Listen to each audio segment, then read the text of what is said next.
समारोह के लिए हम उपस्थित हुए हैं। सबसे पहले मैं बाबा साहब को, महावीर भगवान को नमन करता हूँ। आज के कार्यक्रम के मुख्य अतिथि श्रीमान डॉक्टर सुमन साहब, व्यवस्था कर रहे CHMO साहब, मान्य साहब, प्रदीप जी नेहरा साहब, डॉक्टर नीनामा और मंच पर बधाई श्रीमान भाव आप सभी भाइयों को, बहनों को, बच्चों को बहुत बहुत आज हम माता अछूतों के महान नेता भारत रत्न श्री डॉक्टर भीमराव अम्बेडकर की जन्मतिथि के उपलक्ष्य में उपस्थित। बाबा साहब का सारा जीवन सदियों से प्रचलित वर्ण व्यवस्था, जाति व्यवस्था तथा छुआछूत के संबंध में उनका सारा जीवन लगा। उन्होंने अपना सारा जीवन सदियों से प्रचलित वर्ण व्यवस्था के विरुद्ध लगाया। विरोध तथा संघर्ष की भारत के लोकतंत्र की स्थापना हुई।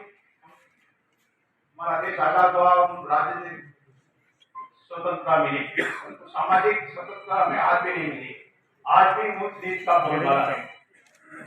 साथियों, छुआछूत को समाप्त करने वाले बाबा साहब है, जो कानूनी सलाहकार थे और भारतीय संविधान के निर्माता थे। वो एक अछूत होते हुए भी बौद्धिक दृष्टि से पवित्र क्षत्रिय थे और बौद्धिक दृष्टि से ब्राह्मण थे।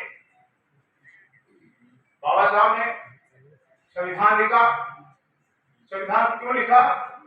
इसलिए कि उस समय कांग्रेस में कोई भी व्यक्ति नहीं था कि बाबा साहब संविधान लिखा जा रहा है। तो बाबा साहब को जब संविधान समिति का अध्यक्ष बनाया गया तो अपने लोगों की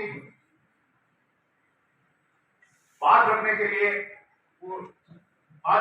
संविधान में बात रखी।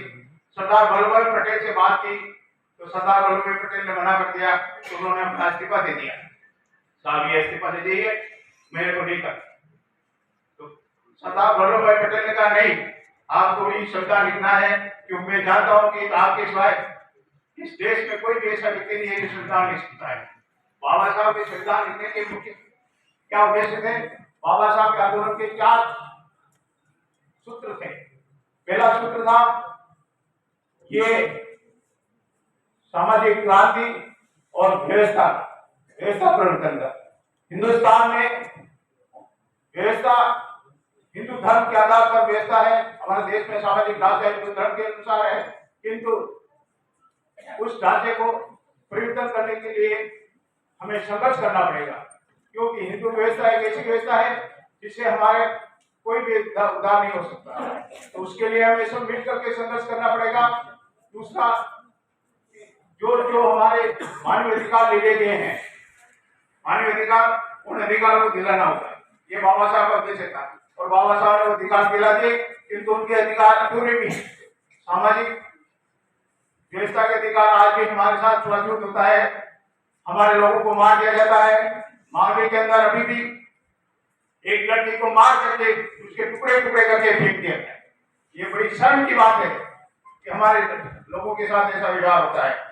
तीसरा, जो सामान्य मानवीय अधिकार है वो दिया जाए। मानवीय अधिकार दिलाने के साथ साथ मानवीय अधिकार दिलाने से ही कोई हमारा उद्धार नहीं हो सकता है। मानवीय अधिकार दिलाने के साथ साथ उन अधिकारों का उपयोग करने की क्षमता हमारे साथ होनी चाहिए। समाज को उत्थान करने के लिए वो होनी चाहिए, किंतु वो नहीं है।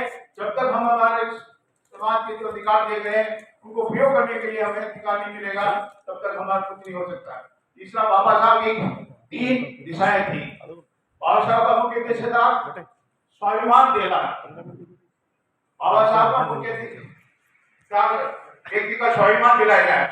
ये देश आजाद होने के पहले, बाबा साहब के अधिकार दिलाने के पहले हमारे व्यक्ति को कोई अधिकार नहीं थे, कोई स्वाभिमान की बात नहीं थी। आदमी इच्छा से भी नीचे गिरा हुआ था, जानवर बना दिया गया था, किंतु बाबा साहब ने वो स्वाभिमान का अधिकार दिलाया। दूसरा, राजनीतिक जो अधिकार दिया गया, बाबा साहब ने उनका एक उद्देश्य था राजनीतिक अधिकार दिलाना। बाबा साहब ने राजनीतिक अधिकार दिलाया। बाबा साहब के आंदोलन के पहले मंत्री परिषद में एक सफाई कर्मचारी का भी नियुक्ति करने का अधिकार नहीं था, रखने का अधिकार नहीं था। और बाबा साहब ने आज उसी संविधान के आधार पर देश का राष्ट्रपति हमारा व्यक्ति बैठा हुआ है, महिला बैठी हुई है। ये सब बाबा साहब के आंदोलन की वजह से हुआ है। बाकी उस समय एक सफाई कर्मचारी भी नहीं लगाया जा सकता था। आज हमारे कितने एमएलए हैं, कितने मंत्री हैं, कितने पार्षद हैं, कितने नेता हैं, ये सब बाबा साहब के राजनीतिक अधिकार दिलाने की वजह से हुआ। उनका ये उद्देश्य था। तीसरा उद्देश्य था शिक्षा का।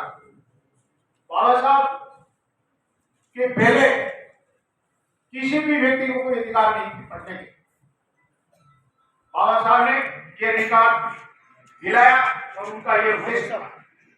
साथियों, बाबा साहब ने जो अधिकार दिलाया, पहले उसके पहले हमारे व्यक्ति को कोई अधिकार पढ़ भी लेता, कोई वेद भी पढ़ लेता, उस वेद को पढ़ने के लिए उसके कानों में शीशा डाल दिया जाता था। और आज हम स्वतंत्र होकर के पढ़ रहे हैं, ये सब कारण बाबा साहब की वजह से है। साथियों, मैं आपको